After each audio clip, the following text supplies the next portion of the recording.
Hello everyone and welcome back to my channel. In today's video, we're doing another part to our most commonly asked piercing questions on the internet. So today's questions all start with R. I feel like I'm doing that thing off Sesame Street where they're like, today's letter is the letter A.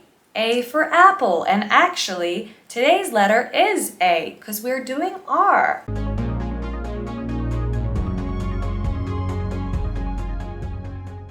Are piercings magnetic? And I believe we're talking about the jewelry here. No, piercings aren't magnetic.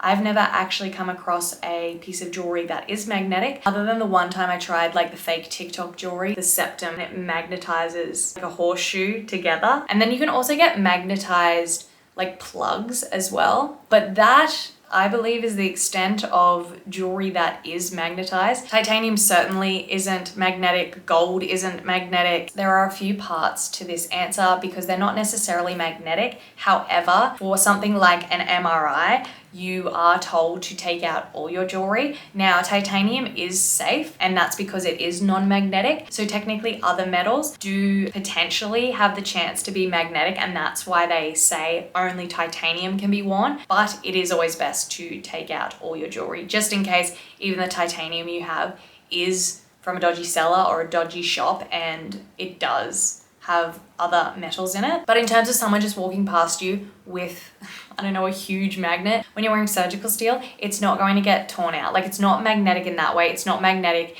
in the way that like you put it up against a magnet, it's going to stick. It's more so very strong machinery has the potential to magnetize to it. However, it doesn't always necessarily mean that it's just going to get torn from your body. From what I know is that the metals can actually like distort the image of the MRI. And if anyone's ever been inside one of those things, well, for one, they're super expensive to run. And if you're paying for it, you do not want your image to be distorted in any way. You want it to be a clear, accurate image. But also, who wants to be inside one of them for any longer than they have to? Like, if the image is distorted and you have to go back and get it done again, absolutely not. No one wants to do that. So it is always best to just take out everything. It's just going to be safer that way. But titanium is safe in them because it is non-magnetic. Surgical steel is the one that can have magnetic properties, whereas gold won't either. But you're best to not wear them. You definitely have to ask an MRI tech about that. Are piercings permanent? No, they are not, and thank God for that. That is the reason why they're wonderful, is because you can take them out whenever the hell you want. You can get them, have them for a week, be over it, they're gone. Tattoos, not so much. Tattoos, very permanent. Piercings, not permanent. Yes, you can be left with scars, but your scars will vary depending on how long you've had it for. That can make a more intense scar or a scar that is just going to stick around forever. Whereas if you haven't had it for long, those scars can go away pretty easily. If your piercing rejected and migrated, that can also cause more scarring. There's so many reasons, but for the most part, not permanent, but your scarring can definitely be permanent. In some, not all cases, certain piercings definitely leave worse scars than others. I've done a video about this actually. Are piercings allowed in the military? From what I believe, no. Let me double check. So Australia says the Army has a strict policy regarding personal appearance. The acceptability of tattoos and body piercings will be assessed on a case-by-case basis by Defence Force recruiting. So that doesn't really answer our question, does it? From the people that I know who have attempted to join or have joined or have gone through like the recruiting process, this was like over 7 years ago though, people were definitely told that they couldn't have stretched ears and they had to get them stitched up. I definitely know people who had to take out like their navel piercing.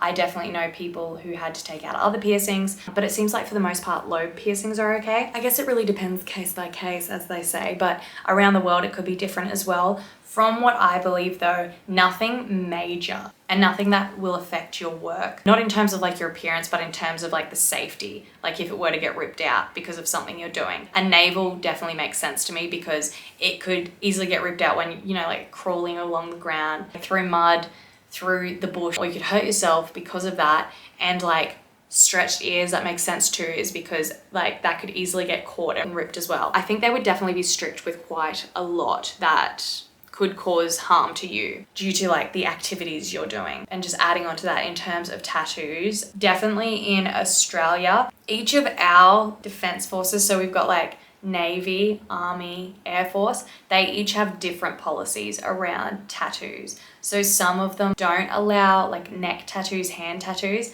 Others allow like one. They're all different in that sense. I've just learnt a little bit about this over the time when I've known people who have tried to get in or they have gotten in, and like what tattoos they were allowed to get in with, and like for the people who got in, what tattoos they are allowed to get. Face tattoos, I'm pretty sure are a big no on like most Defense Force jobs. Are piercings bad for you? This is a good question. I think I could answer it from a few different points of view. Bad for you in the sense that if you aren't looking after your piercing and it gets infected, you can get very sick. So in that sense, yes, they can be bad for you. If your jewelry isn't downsized, it can be bad for you in the sense that for something like lip piercings, if you aren't wearing the right size jewelry in your lips, you can cause major damage to your teeth because it's going to be too long. Tongue piercings as well, if you aren't downsizing there too. I just find like mouth lip piercings, they are some that could potentially be seen as bad for you from dentists, especially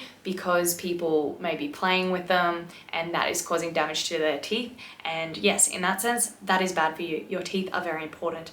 I cannot stress this enough. You want to take very good care of your teeth because they're a very expensive thing to fix and we need them to survive. I can definitely see them being bad for you. If they're causing damage to you in any way or pain or sickness, then they're definitely bad for you. Outside of that, if they're healthy and you're looking after them, you're wearing the right size jewelry, it'll be fine. Are piercings supposed to bleed? This is a great question. Again, I could answer this in a few different ways. Let's just start off with when you're getting a piercing. Is it supposed to bleed? If a piercing bleeds, when you're getting a piercing, it's totally fine. It really just depends how and what your piercer is piercing you with. Certain needles you tend to bleed less with. There's just a few things that come into that. The piercer's technique, the tool, and how they're using the tool.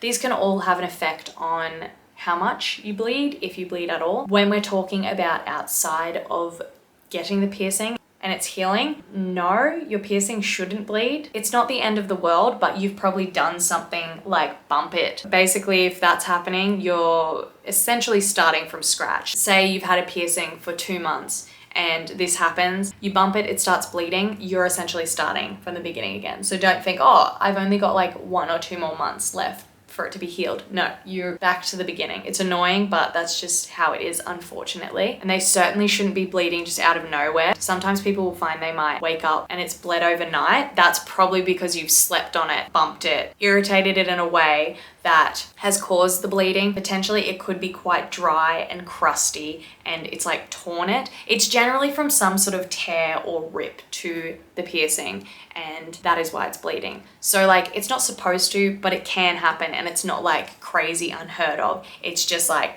something has caused this to happen. It shouldn't just like I'm standing there and then suddenly just starts like pissing out blood. Like that's not gonna happen. That would be cause for concern. It is and it isn't supposed to bleed. It really just depends on the circumstances. You shouldn't be doing these things to cause it to bleed. You should be being very careful with them. They're a delicate little flower. So that answers those questions for today. Thank you so much for joining me. Let me know down below if you learned something new today. If you are new here, please subscribe to my channel and give me a like if you enjoyed this video, and I'll be back very soon. Bye.